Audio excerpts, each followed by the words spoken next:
सभी को जय मसीह की। मैं परमेश्वर के बाद फिर हृदय से धन्यवाद करता हूँ आज के सुंदर दिन और सुंदर समय के लिए जो उसने हमारे जीवन में जोड़ा। मैं परमेश्वर का धन्यवाद करता हूँ। आंखें बंद करें, प्रार्थना में चलेंगे। धन्यवाद करता हूँ प्रभु यीशु मसीह आज के सुंदर दिन और सुंदर समय के लिए जो आपने हमारे जीवन में जोड़ा। तेरा धन्यवाद करते पिता, आज का वचन तेरे लोगों के जीवन में यह आशीष का, उन्नति का और बरकतों का कारण हो। यीशु मसीह के नाम से मांगते हैं, आमीन, हालेलुया। मैं परमेश्वर का धन्यवाद करता हूँ। आइए वचन में चलेंगे और निकालेंगे लूका रचित सुसमाचार 8 अध्याय और उसकी हम 21 आयत से पढ़ेंगे। यहाँ परमेश्वर के वचन में लिखा है यीशु की माता और भाई। उसके हेडलाइन में लिखा हुआ है यीशु की माता और उसके भाई। कौन है उसकी माता और कौन है उसके भाई? अगर आप कहते हैं कि मैं यीशु मसीह से बहुत प्रेम करता हूँ, अगर आप ये चीज़ कह रहे हैं यीशु मसीह से आप बहुत प्रेम करते हैं और उसके पीछे चल रहे हैं, तो वाकई में आप उसके बेटे और बेटियाँ हैं। अगर आप कहते हैं कि यीशु मसीह मेरा उद्धार करता है, मेरा सब कुछ, मेरा पिता, मेरी माता, मेरा भाई सब कुछ है, और आप उसकी आज्ञा और वचन, उसकी व्यवस्था पर नहीं चल रहे, तो आप अपने आप को धोखा दे रहे हैं। हालेलुया।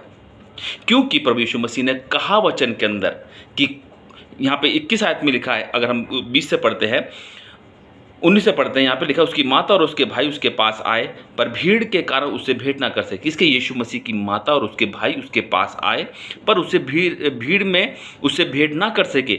उससे कहा गया तेरी माता और तेरे भाई बाहर खड़े हुए तुझसे मिलना चाहते हैं। हालेलुया। फिर यीशु ने उनको उत्तर में देखो क्या कहा। उसने इसके उत्तर में उनसे कहा मेरी माता और मेरे भाई ये ही हैं जो परमेश्वर का वचन सुनते और मानते हैं। हालेलुया। अगर आज आप मसीह में अपने जीवन को व्यतीत कर रहे हैं और वचनों पर नहीं चल रहे, तो आपका, मैं कह रहा हूँ, ये जो जीवन है वो सही नहीं है। क्योंकि परमेश्वर ने किसको अपने बेटे और बेटियां और किसको अपना भाई और माता कहा है? उन्हीं लोगों को कहा है जो मसीह में है और उसके वचनों पर चल रहे हैं। क्या कह रहा है? कह रहा मेरी माता और मेरे भाई यही हैं जो परमेश्वर का वचन सुनते और मानते हैं। हालेलुया। अगर हम परमेश्वर के वचन को सुन रहे हैं और नहीं मान रहे, तो हम उसकी संतान नहीं हैं।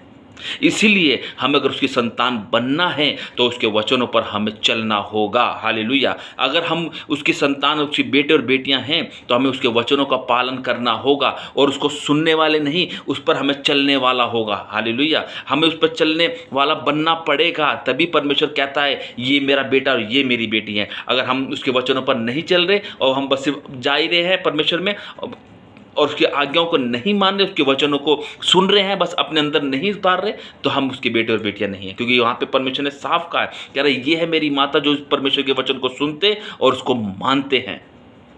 तो मेरा अजीजों, यह आपके हाथ में। अब अपने आप को जांचो कि वाकई में हम परमेश्वर के उस पवित्र भवन में जा रहे हैं और वहाँ पे वचन हमको मिल रहा है, क्या हम उस पर चल रहे हैं या नहीं चल रहे? क्या हम परमेश्वर के वचनों को सुन रहे हैं, बस इस कान से सुन रहे उस कान से निकाल रहे हैं? नहीं, हमें दोनों कानों से वचन को सुनना है और अपने अंदर उसको उतार लेना है, ताकि ये वचन जब अंकुरित होए तो वो फलों को लेकर आए। हालेलुया। लोग जाने कि वाकई आप परमेश्वर के बेटे और बेटियां हैं। हालेलुया। इसलिए मेरे अजीजों, जब हम परमेश्वर के वचनों को जब पढ़ते हैं तो उसे उसको पढ़े नहीं, बल्कि उसको अच्छे से समझे और अपने मन के अंदर उसे उतारे, ताकि उस पर आप चलो भी कि परमेश्वर ने क्या कहा। अगर कोई तुझे गाली दे तो गाली के बदले गाली मत देना। अगर कोई तेरी बुराई करे सो करे, तू आप उसकी बुराई ना करना। अगर कोई तुझे मारे तो उसका न्याय करना तुम्हारा काम नहीं, परमेश्वर का काम है। हालेलुया। जब ये वचन हमारे अंदर होगा तो हकीकत में हम इन सब बुराइयों से, उलटफेर की बातों से, संसार की चीज़ों से हम अलग होंगे। क्योंकि परमेश्वर यही चाहता है। परमेश्वर के लोग अलग दिखते हैं कि ये वाकई में परमेश्वर का बेटा और परमेश्वर की बेटी है। मेरे अजीजों, परमेश्वर हमसे बहुत प्रेम करता है। वो हमको क्षमा भी करता है। वो कहता है मेरे बच्चों अभी भी समय है, लौट आओ, अभी भी समय है। तभी वो इस वचन में उसने कहा अगर तुम मेरे वचनों को सुनते हो और उस पर चलते हो तो तुम हकीकत में मेरे बेटे और मेरी बेटी हो। हालेलुया। वो पूरा अधिकार फिर वो हमको देता है और उसका अधिकार का इस्तेमाल जब हम करते हैं तो तुरंत सामने वाला प्रभु यीशु नासरी के नाम से चंगा भी होता है। हालेलुया।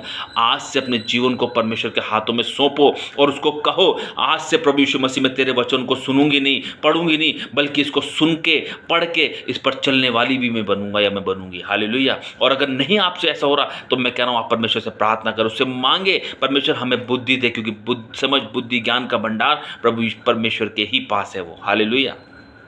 इसीलिए आज से अपने जीवन को चेंज करो, निकालो उलटफेर की बातें अपने जहन में से कि भाई एक टेम्परेरी हमने बस शाम के टाइम बैठ के दुआ करी, फटाफट एक वचन पढ़ा, बस हो गया। नहीं, पढ़ने वाले नहीं, उस पर अमल करने वाले बनो, उस पर चलने वाले बनो, तब पर मेरा परमेश्वर कहेगा ये मेरा बेटा और ये मेरी बेटी है। हालेलुया।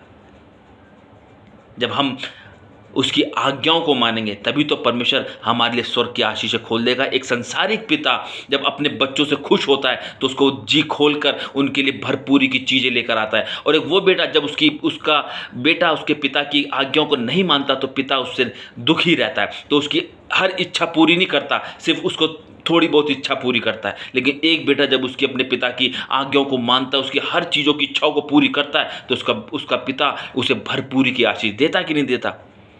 तो वचन कहता है जब तुम बुरे होकर अपने बच्चों को अच्छी वस्तु देना जानते हो तो मैं तुम्हारा स्वर्गीय पिता भली वस्तु क्यों नहीं दूंगा। हालेलुया।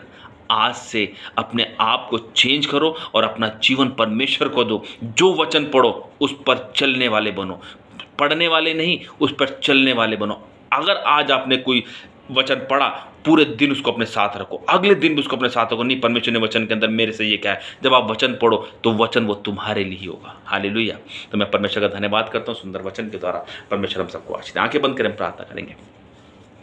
धन्यवाद करता हूँ प्रभु यीशु मसीह वचन वाक्य। पिता परमेश्वर, हम तेरे बेटे और बेटियां हैं पिता। तू चाहता है कि कोई भी बच्चा नाश ना हो परंतु अनंत जीवन को पाए। मैं तेरा दास प्रेरित होने के नाते पिता मैं मांगता हूँ तेरे लोगों के लिए पिता, जो ये सिर्फ वचन को पढ़ते उस पर चलते नहीं है पिता, आज तेरा आत्मा उनको छुए, पवित्र आत्मा उनको तू छू सी घड़ी, और उनको बुद्धि दे। जो लोग वचन को नहीं पढ़ पाते, उनकी समझ में नहीं आता, आज तेरा बुद्धि समझ वाली आत्मा उनको दे पिता परमेश्वर। तेरा पवित्र आत्मा उनको छू और बुद्धि ज्ञान समझ दे पिता, कि उस वचन को जब वो पढ़ें तो पिता उसको पढ़ने वाले नहीं बल्कि उस पर अमल करने वाले बन सके। क्योंकि यीशु नासी तू हर एक व्यक्ति को चाहता है कि हर एक व्यक्ति बचाया जाए, हर एक व्यक्ति बचाया जाए, नाश ना हो परंतु अनंत जीवन को पाए। यीशु नासरी, अगर कोई पिता परमेश्वर वचन को पढ़ रहा नहीं चल पा रहा तो तेरा आत्मा उसको छुए पिता, कि इस वचन को जब पढ़े तो उसके अंदर वो अंकुरित हो और वो फलों को लेकर आए और तेरे नाम को धन्यवाद बेटे चढ़ाए। आज की ये प्रार्थना तेरे लोगों के लिए आशीष का कारण हो, यीशु मसीह के नाम से मांगते हैं, आमीन।